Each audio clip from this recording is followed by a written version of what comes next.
it's Josephine from the Pointe Shop, and today I'm going to be answering your burning questions about pointe shoes according to the internet. This is Google Autocomplete Pointe Shoe Edition.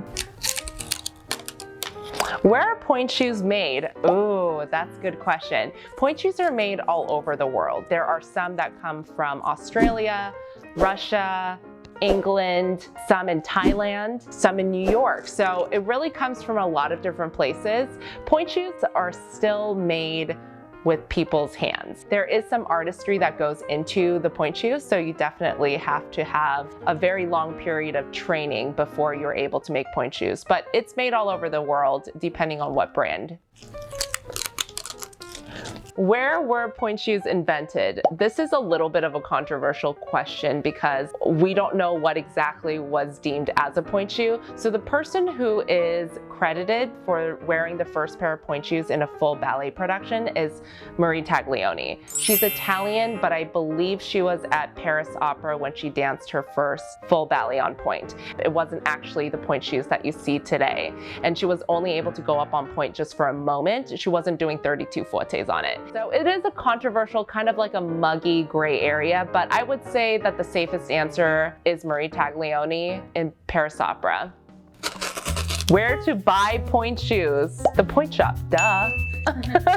Obviously, you can buy pointe shoes at the Pointe Shop. If you want a virtual fitting, we offer that to you. So wherever you are in the world, if you need a pointe shoe fitting, you can get that with us. Definitely don't buy them on Wish because that was a mistake for my ankles and my life.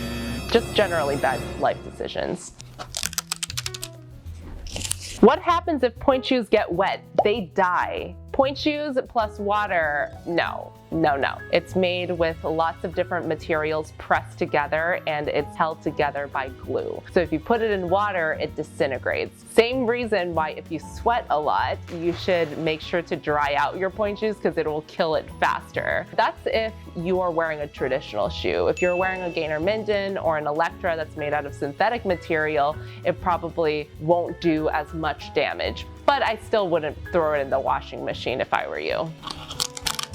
If Nike made pointe shoes, I don't know, it might be kind of cool. And a lot of people think that if you know shoes, you know shoes, but pointe shoes are a different ball game. If Nike decides to make pointe shoes, y'all should call me. Can pointe shoes be recycled? If somebody knows, please let me know. There are thousands of pointe shoes in the pointe shoe grave. If somebody can figure out a way to recycle them, I imagine it's very difficult because there's a lot of glue in there and a lot of different materials. You would have to like literally pull them all apart. I know that some artists take old pointe shoes to do projects on, but that's the best I can come up with.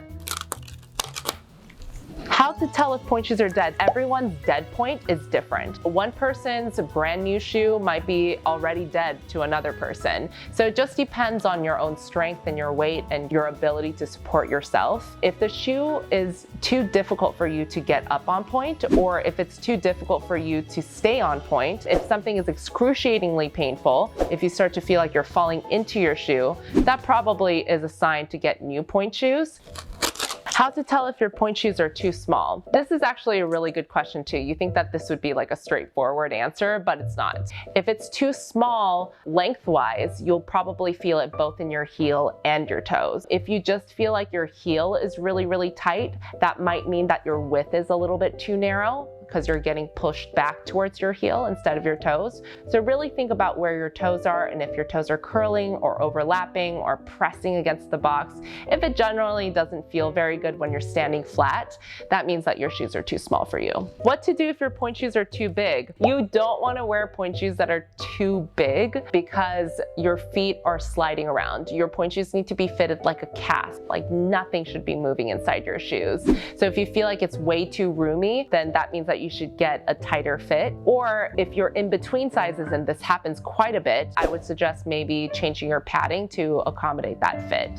Can pointe shoes damage feet? Yes. Pointe shoes can damage feet if it's incorrectly fitted. It can damage feet and your ankles if you're not dancing properly. Pointe work is dangerous by nature. People were not designed to do that.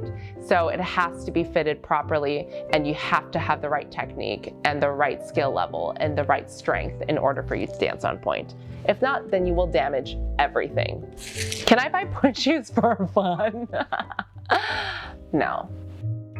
I definitely wouldn't to dance in. You can buy pointe shoes if you want them for decoration or if you want to do an art project on them, but pointe shoes are so dangerous. It's not just the pointe shoes that are dangerous, it's the act of dancing on your toes that's dangerous. It's a lot of instability in your ankles. That's why you have to be dancing extensively to be strong enough to be able to dance on pointe. You can easily damage your ankle, your feet, and do irreparable damage if you are not trained well enough. So definitely get the approval of your teacher, your physical therapist, your doctor to make sure that you're able to go on pointe. So those were the burning internet questions about pointe shoes. If you enjoyed this and if you want to see another one, let us know in the comments and we will see you soon.